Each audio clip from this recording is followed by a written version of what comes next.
Good morning 11th class. आज हम आपकी पाठ्य पुस्तक अंतरा भाग 1 से कविता पढ़ने जा रहे हैं। कवि का नाम है सूरदास। ये भक्ति काल के कृष्ण भक्ति शाखा के कवि हैं। आपकी पाठ्य पुस्तक में इनके 2 पद संकलित हैं।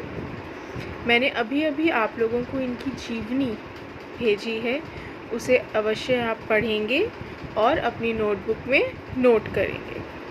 ठीक, पहला पद पढ़ने जा रही हूँ। खेलन में को काको गुसैया, हरिहारे जीते श्री दामा, बरबस ही कत करत रसैया, जाति पाति हम तय बड़ नाही, नाही बसत तुम्हारी छैया, अति अधिकार जनावत याते, जाते अधिक तुम्हारी गैया, रूठ ही करे तासों को खेले, रहे बैठे ही जह तह गवैया, सूरदास प्रभु खेल्यो चाहत, दियाऊ दियो करी नंद दुहैया। यहाँ पर श्री कृष्ण की बाल लीला का वर्णन है, बड़ा ही खूबसूरत वर्णन है। श्री कृष्ण ग्वालों के साथ खेल रहे हैं। खेलते खेलते वो हार जाते हैं और फिर रूस जाते हैं।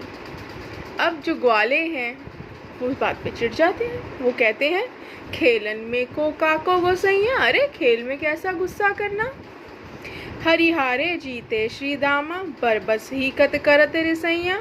श्री दामा जीत गए, श्री कृष्ण हार गए। अब इसमें किस बात का रूठना, जाति पाति हम तय बड़ नाही, तुम्हारी जात पात हमसे बड़ी नहीं है। बच्चे कह रहे हैं श्री कृष्ण को, ना ही बसत तुम्हारी छैया, ना ही तुम्हारी छाँव में हम जीते हैं, यानी तुम्हारे सहारे नहीं जी रहे हैं हम लोग।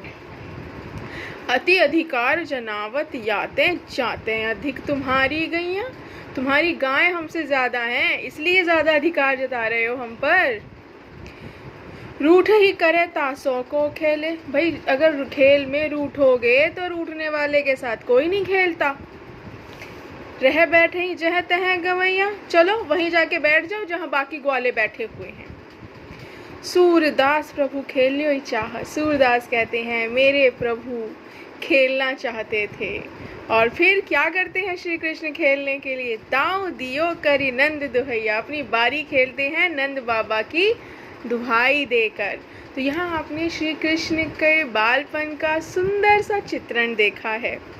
ठीक है, कैसे एक बच्चा खेल में रूठ जाता है और बाकी बच्चे किस तरीके से उन्हें ताने मार रहे हैं कि तुम हमसे ज़्यादा जात के हो, क्यों अपने आप को इतना अधिकार जता रहे हो, रूठ क्यों रहे हो, हम नहीं खेलेंगे रूठोगे तो। और आप देखेंगे ऐसा होता है, आप छोटे बच्चों को देखेंगे खेलते हुए, या आप भी ऐसे खेलते होंगे, तो जब रूठते हैं और कोई भाव ना दे तो हम वापस आ जाते हैं, अरे नहीं मुझे खेलना है। तो दिल में तो श्री कृष्ण खेलना चाहते थे, लेकिन थोड़ा सा भाव दिखा रहे थे कि शायद मुझे जीता हुआ मान लिया जाए, पर ऐसा हुआ नहीं। ठीक है, ये पहला पद है, काफ़ी इम्पॉर्टेंट है, कई बार व्याख्या के लिए पूछा जाता है। ठीक है, दूसरा पद, दूसरे पद में सौत्या डाह है। तो सबसे पहले हम जान लें सौत्या डाह किसे कहते हैं। सौत्या डाह जहाँ पर किसी को सौतन के रूप में मान लिया जाए, या सौतन के प्रति एक ईर्ष्या की भावना। यहाँ पर इस पद में क्या हुआ है कि जो गोपियाँ हैं वो मुरली को, बांसुरी को अपनी सौतन मान रही हैं। ठीक है, तो वो क्या कहती हैं, मुरली तऊ गोपाल ही भावती, मुरली तब भी श्री कृष्ण को अति प्यारी है। सुनरी सखी जदपि नंद लाल ही नाना भांति नचावती, राखती एक पाई ठाड़ो करी, अति अधिकार जनावती, कोमल तन आज्ञा करवावती, कटो टेढ़ो हुए आवती, अति सुजान अधीन सुजान कनौड़े, गिरधर नार नवावती, आपुन पौढ़ी अधर सज्जा पर, कर पल्लव पलुटावती, भुकुटी कुटिल नैन नासा पुट, हम पर कोप करावती, सूर प्रसन्न जानी एको छिन, धरते शीस डुलावती।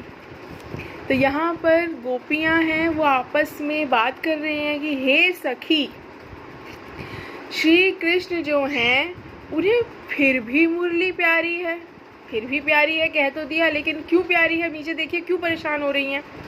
सुनरी सखी यद्यपि नंद लाल ही नाना भांति न चावती। हे सखी, जबकि ये मुरली, ये बांसुरी श्री कृष्ण को तरह तरह से नाच नचाती है, तब भी उन्हें अत्यंत प्यारी है।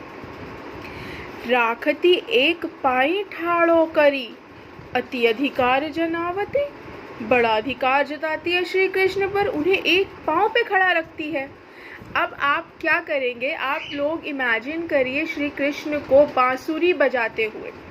तो जिस समय श्री कृष्ण आप देखते हैं उनकी मूर्ति, या कहीं भी आप गूगल करिए, आप देखेंगे वो किस तरीके से खड़े होकर बांसुरी बजाते थे। एक पैर सीधा, दूसरा पैर आगे की तरफ से क्रॉस करके टेढ़ा, हल्का सा पंजे की तरफ पर जोर देकर खड़े होते हैं। तो वो कह रही हैं एक टांग पे खड़ा रखती हैं। फिर कहते हैं कोमल तन आज्ञा करवावती कटी टेढ़ो हुए आवती। कहती हैं कोमल तन से अपनी आज्ञा का पालन कराती हैं और उनकी जो कमर है वो टेढ़ी हो जाती है। अब आप श्री कृष्ण को देखिए मुरली बजाते हुए, जब वो मुरली बजाते हैं, यहाँ से बांसुरी पकड़ते हैं, उस समय कमर हल्की सी टेढ़ी होती है, गर्दन हल्की सी टेढ़ी होती है उनकी। खड़े होने का अंदाज आप देखेंगे, एक पैर सीधा होता है, एक क्रॉस में होता है। ठीक है, तो उस मुद्रा का आप ध्यान करिए और फिर आप देखिए कविता कितनी मजेदार लगेगी आपको। अति आधीन सुजान कनौड़े गिरिधर नार नवावती। इतने चतुर, चालाक, समझदार, बुद्धिमान व्यक्ति को अपने अधीन कर लिया है इस मुरली ने। गिरि पर्वत को उंगली पर धारण करने वाले को एक नार नचा रही है। आपुन पौड़ी अधर सज्जा पर स्वयं तो उनके होठ रूपी, रूपक अलंकार आ गया, स्वयं तो उनके होठ रूपी सेज पर, बिस्तर पर लेट जाती है और उनसे अपने पैर दबवाती है। बांसुरी पता है, बांसुरी आप ऐसे पकड़ते हैं और यहाँ उसमें कुछ छेद होते हैं, उन्हें अगर आप ऐसे करते हैं तो स्वर अलग अलग निकलते हैं। तो उसे कैसे सखी ने, एक गोपी ने कैसे जोड़ा है सोतन से, और कह रही हैं कि बांसुरी जो है, मुरली जो है, वो श्री कृष्ण के होठों पर लेट जाती है, उस सज्जा पर लेट जाती है और श्री कृष्ण से अपने पांव दबवाती है।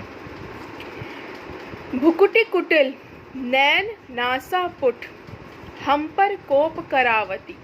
अब होता क्या है, जब आप किसी को बांसुरी बजाते हुए देखें या आपने बांसुरी बजाई हो, तो बांसुरी बजाते हुए हम उसके अंदर फूंक भर रहे होते हैं, तो हमारे जो गाल हैं थोड़े फूल जाते हैं, आंखें चढ़ जाती हैं बजाने वाले की। ये तो बहुत प्रैक्टिस के बाद होता है कि हम देखते हैं कि बड़ी शांत मुद्रा में खड़े होकर बांसुरी बजा पा रहे हैं, लेकिन फिर भी आंखें थोड़ी थोड़ी चढ़ी सी दिखती हैं। तो वो इसको कैसे जोड़ रही हैं, वो कहती हैं कि भौएं जो हैं वो ऐसे कुटिल कर लेते हैं, नाक से फुंकारने लगते हैं, गुस्सा होने लगते हैं और हमें क्रोध में देखने लगते हैं। जबकि हो क्या रहा है, श्री कृष्ण बांसुरी बजा रहे हैं तो उनके नथुने फूल रहे हैं हवा देने की वजह से। तो कितना अच्छा जोड़ा है गोपिकाओं ने इसे। सूर प्रसन्न जानी एक ओछिन, सूरदास जी कहते हैं एक क्षण में जब श्री कृष्ण प्रसन्न होते हैं, धरते शीस डुलावती, पूरा उनका जो धड़ के ऊपर का सिर है उसे डुलवा देती है मुरली। यानी जब श्री कृष्ण मुरली बजा रहे होते हैं तो कमर टेढ़ी हो गई है, एक टांग पर खड़े हैं, बांसुरी के पैर दबा रहे हैं, आंखें ऐसी हो गई हैं, भिकुटी चढ़ गई है, नाक जो है वो फूल दे जाती है, और फिर श्री कृष्ण बांसुरी बजाते हुए इस तरह से मस्त हो जाते हैं कि उसे एक क्षण में अपने सिर को ऐसे डुलाने लगते हैं। ठीक, तो यहाँ पर आपने देखा सौत्या डाह है, गोपिकाएं श्री कृष्ण से प्रेम करती हैं और फिर जो भी मार्ग में आएगा वो बुरा ही लगेगा। तो उन्हें लगता है कि मुरली को ज़्यादा समय दे रहे हैं तो शायद हमसे प्रेम वो मुरली ही कम करवा रही है। ठीक, अब इसके अंदर आप दोनों की व्याख्या को अपनी नोटबुक में नोट कर लीजिए। प्रश्न जो हैं उन्हें करने की कोशिश कीजिए, ठीक है, जितना आप कर पाएंगे, अन्यथा मैं तो उत्तर भेजूंगी ही। ठीक है बेटा, चलिए, धन्यवाद।